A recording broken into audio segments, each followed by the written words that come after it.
Hello friends, Ram Ram. जो ये मेरी सीरीज़ है हाउ टू स्टडी, उसमें आपका स्वागत है। मैं हूं राजेंद्र शर्मा और मेरे चैनल राजेंद्र शर्मा में आपका वंस अगेन स्वागत है। तो पिछले जो एपिसोड्स थे, पिछले जो वीडियोस थे, उसमें मैंने आपसे डिस्कस किया था हाउ टू स्टडी और मैंने 5 वीडियोस उसके डाले थे और उन 5 वीडियोस में 23 पॉइंट्स आपको बताए थे स्टूडेंट्स के लिए कि हाउ टू स्टडी कैसे करनी चाहिए, किन तरीकों से करनी चाहिए, किन बातों का ध्यान रखना चाहिए। तो जैसा कि मैं टैगलाइन बोलता हूँ, ज़िंदगी में अगर प्रॉब्लम्स हैं तो सॉल्यूशंस भी हैं। तो जो भी हमारे पास प्रॉब्लम्स हैं हम उन्हें सॉल्व कर सकते हैं, बशर्ते कि हम उन्हें सॉल्व करने की इच्छा रखते हों। तो ये जो 6 नंबर का वीडियो है, इसमें हम 24 नंबर के पॉइंट को हाउ टू स्टडी में समझेंगे कि इसमें क्या मतलब है। देखिए, व्यक्ति का या पर्टिकुलर स्टूडेंट का जो कोई एग्जाम की तैयारी कर रहा है, उसमें सबसे बड़ा उसका शत्रु, वैसे तो सारे शत्रु बड़े होते हैं, लेकिन जो ये शत्रु है ये सबसे बड़ा है आपका, और वो है आलस्य, यानी कि लेजीनेस।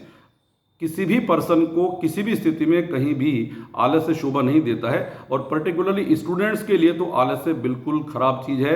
यानी कि आलस्य के साथ रह करके, लेजीनेस के साथ रह करके वो अपने टारगेट्स को अचीव नहीं कर सकता, चाहे उसकी प्लानिंग कितनी अच्छी हो, चाहे उसके गोल कितने अच्छे हो, चाहे उसकी सुख सुविधाएं कितनी हो, उन सब बातों से कोई मतलब नहीं जब तक कि वो अपनी लेजीनेस को नहीं छोड़ेगा।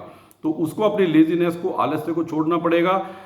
जैसा कि लोग बाग और जैसा कि स्टूडेंट्स बोलते हैं, जैसे कुछ लोगों की आदत होती है, अरे अभी तो टाइम ही क्या हुआ है, कर लेंगे, ठहरो अभी 2 मिनट में करता हूँ, अभी 1 मिनट में करता हूँ, अभी 1 सेकंड में करता हूँ, बस अभी करने वाला हूँ, बस बस अब उठ रहा हूँ मैं बस करने के लिए। तो ये जो सारी चीज़ें हैं, वाई नॉट एट वंस, तुरंत ही क्यों नहीं उठ रही हो भाई? आपको काम करना है, कभी आप ऐसा बोलें, yes now I have to do, अभी करता हूं मैं इस काम को, अभी काम को इसको मैं करता हूं, नाउ डू इट नाउ।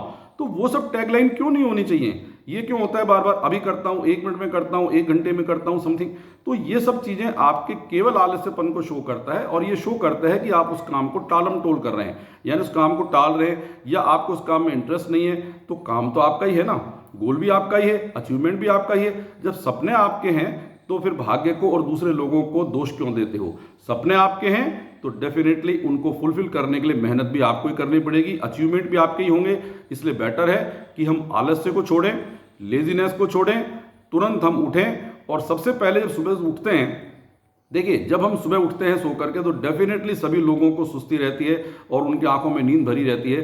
तो सबसे पहले तो उठते ही हम प्रभु को आज के दिन के लिए धन्यवाद दें कि उन्होंने हमें एक जिंदगी और जीने के लिए दी है, एक और मौका दिया है। और उसके तुरंत बाद ठंडे पानी से अपने मुंह को अच्छी तरह से धोइए, छींटे मारिए, जिससे कि आपकी जो नींद है, जो सुस्ती है, जो लेजीनेस है, वो हट जाए। तो सबसे पहला पॉइंट ये था, जो काम करना है उसे डू इट नाउ, तुरंत करना है, उसे डिले नहीं करना है। डिले जितना करोगे उतना ही काम आपसे दूर होता जाएगा। तो जो फर्स्ट पॉइंट है वो है, आपने लेजीनेस को यानी कि आलस्यपन को छोड़िए। उसके बाद में 25 नंबर का पॉइंट है, और वो ये है कि कुछ लोग आपके समाज में, आपके परिवार में, आपके आसपास के माहौल में, या स्वयं आप खुद भी ऐसे हो सकते हैं, जो पर्सन्स आपको या तो जरूरत से ज़्यादा डिप्रेस करते हैं, या जरूरत से ज़्यादा आपकी बड़ाई करते हैं, प्रशंसा करते हैं और आपको बांस पर चढ़ा देते हैं।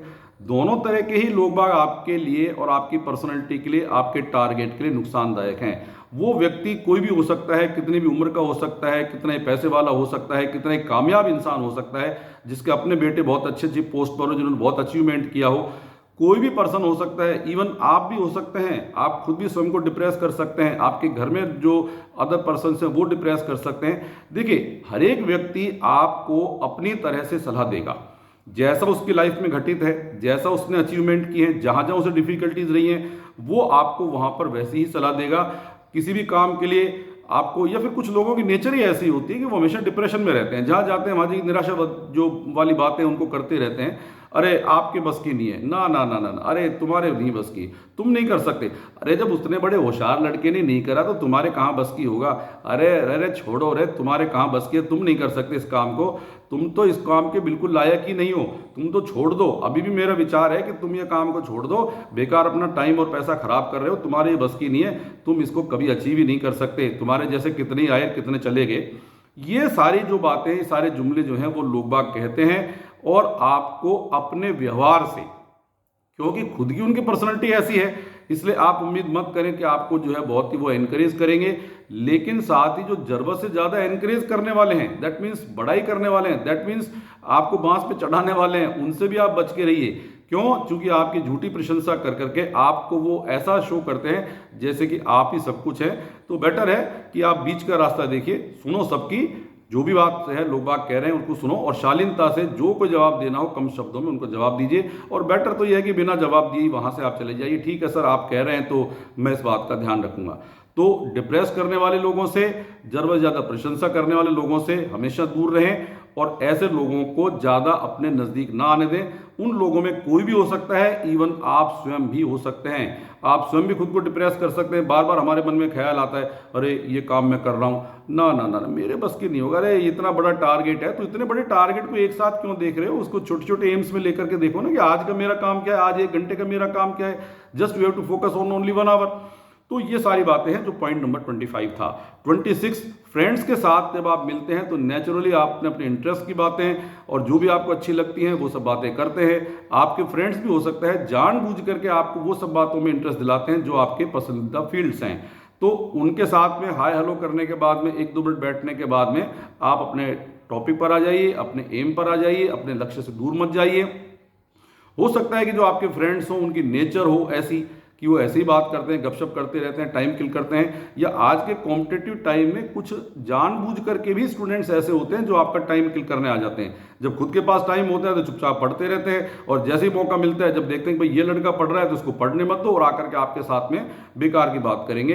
तो जो कोई पर्सन आपको अपने लक्ष्य से दूर ले जाता है, गपशप करता है, बेकार की बातों में आपको उलझा के रखता है, तो please mind your time and mind your M.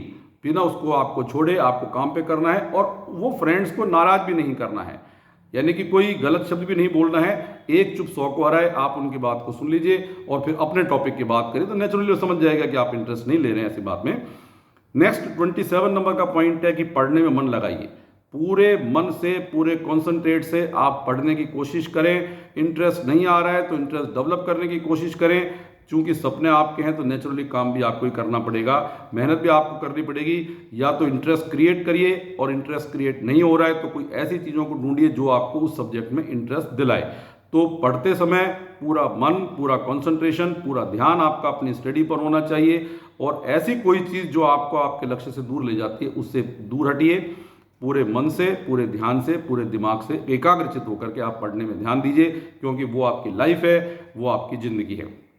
इसके बाद में 28 नंबर का जो पॉइंट है वो बहुत इंपॉर्टेंट पॉइंट है। देखिए, जो आपके पास बुक है, जो टेक्स्ट बुक है, जो ऑथेंटिक बुक है, जो रजिस्टर्ड बुक है, जो प्रिस्क्राइब बुक है, उस बुक पे ही भरोसा करिए ज़्यादा, और पहले उसको डेप्थ में जाकर के पढ़िए, कंसेप्ट क्लियर करिए, उसकी चीज़ों को समझने की कोशिश करिए, और उसके बाद ज़रूरत हो तो मार्केट में जो पास बुक्स आती हैं, जो 1 वीक सीरीज आती है, 1 मंथ सीरीज आती हैं, 1 दिन के पॉइंट्स याद कराने वाली सीरीज आती हैं, वो सब को आप देख सकते हैं, लेकिन आप उस पर डिपेंड मत होइए। पास बुक्स के और सीरीज के ऊपर आप डिपेंड मत होइए, केवल उन्हीं को मत पढ़िए। लास्ट में देखने के लिए, ब्रशअप करने के लिए आप कुछ पॉइंट देख सकते हैं। चूंकि जो पासबुक बनाना है, पासबुक छपवाने का काम है, वो एक प्रोफेशनल वर्क है, वो एक बिजनेस वर्क है। उस पासबुक को लिखने वाले जो पर्सन्स हैं, कौन से वो ऑथेंटिक राइटर्स हैं, कौन से उन्होंने एक्सपीरियंस लिया हुआ है, कौन से वो टैलेंटेड पर्सन्स हैं, उनकी डिग्रियां क्या है, क्या उसमें लिखा होता है? क्या पासबुक में कुछ नहीं लिखा होता है। पासबुक में 8-10 बुक्स को कंबाइन कर करके और उनके मैटर को लेकर के और सिर्फ उसे प्रोड्यूस कर दिया जाता है, आपको परोस दिया जाता है, सिर्फ धन कमाने के लिए। उनका एम, उनका उद्देश्य आपको सक्सेस दिलवाना नहीं होता है, उनका उद्देश्य खुद के लिए धन कमाना होता है, और आपको उस पासबुक के मकड़ जाल में इतना फंसा देते हैं कि आपको टेक्स्ट बुक भूलनी पड़ती है और आप पासबुक पर डिपेंड हो जाते हैं। ध्यान रखिएगा मेरी एक बात को, पासबुक आपको केवल पास करा सकती है या थोड़े बहुत नंबर दिलवा सकती है, लेकिन टॉपर्स बनने के लिए और टॉप करने के लिए तो आपको टेक्स्ट बुक पे ही सहारा करना पड़ेगा और टेक्स्ट बुक को ही पढ़ना पड़ेगा। पासबुक को लास्ट मोमेंट्स में कुछ समय के लिए आप देख सकते हैं, क्योंकि उसके जो पॉइंट्स बनाए गए हैं वो ऑथर ने, जो कंबाइन करने वाले पर्सन है, उन्होंने अपने हिसाब से बनाए हैं। वो सही भी हों, ऑथेंटिक भी हों, इस बात की भी क्या गारंटी है, क्योंकि कोई रजिस्ट्रेशन तो उनका होता नहीं है। इसलिए पासबुक पे डिपेंड मत होइए, अपने टेक्स्ट बुक को पढ़िए, वो आपके लिए ज़्यादा इंपॉर्टेंट है। तो आज का जो 6 नंबर का वीडियो था, जो एपिसोड था, उसमें मैंने आपको 5 पॉइंट को डिस्कस किया है। वंस अगेन समराइज, आलस्य को त्यागिए, डिप्रेस करने वाले लोगों से और बांस पर चढ़ाने वाले लोगों से दूर रहिए, फ्रेंड्स के साथ में व्यर्थ की गपशप मत करिए, अपने टाइम को किल मत करिए, पढ़ने में पूरा मन लगाइए और ऐसी चीज़ों को डेवलप करो जो आपके मन को पढ़ाई में लगाए। और पासबुक या कोई वन वे सीरीज या इस तरह की कोई जो सीरीज होती है, वीकली सीरीज होती है, उन पर डिपेंड मत होइए। Your text book is supreme, your text book is main, your text book is authentic and that gives you the main things. Okay, तो ये वीडियो मैंने आपके साथ में शेयर किया, कैसा लगा आप कमेंट्स करके बताइए, शेयर करिए और अगर सब्सक्राइब नहीं करी है तो प्लीज़ सब्सक्राइब करिए। अगले वीडियोस में मैं आपके साथ 5 पॉइंट और फिर शेयर करूंगा। तब तक के लिए थैंक यू, धन्यवाद, जय हिंद।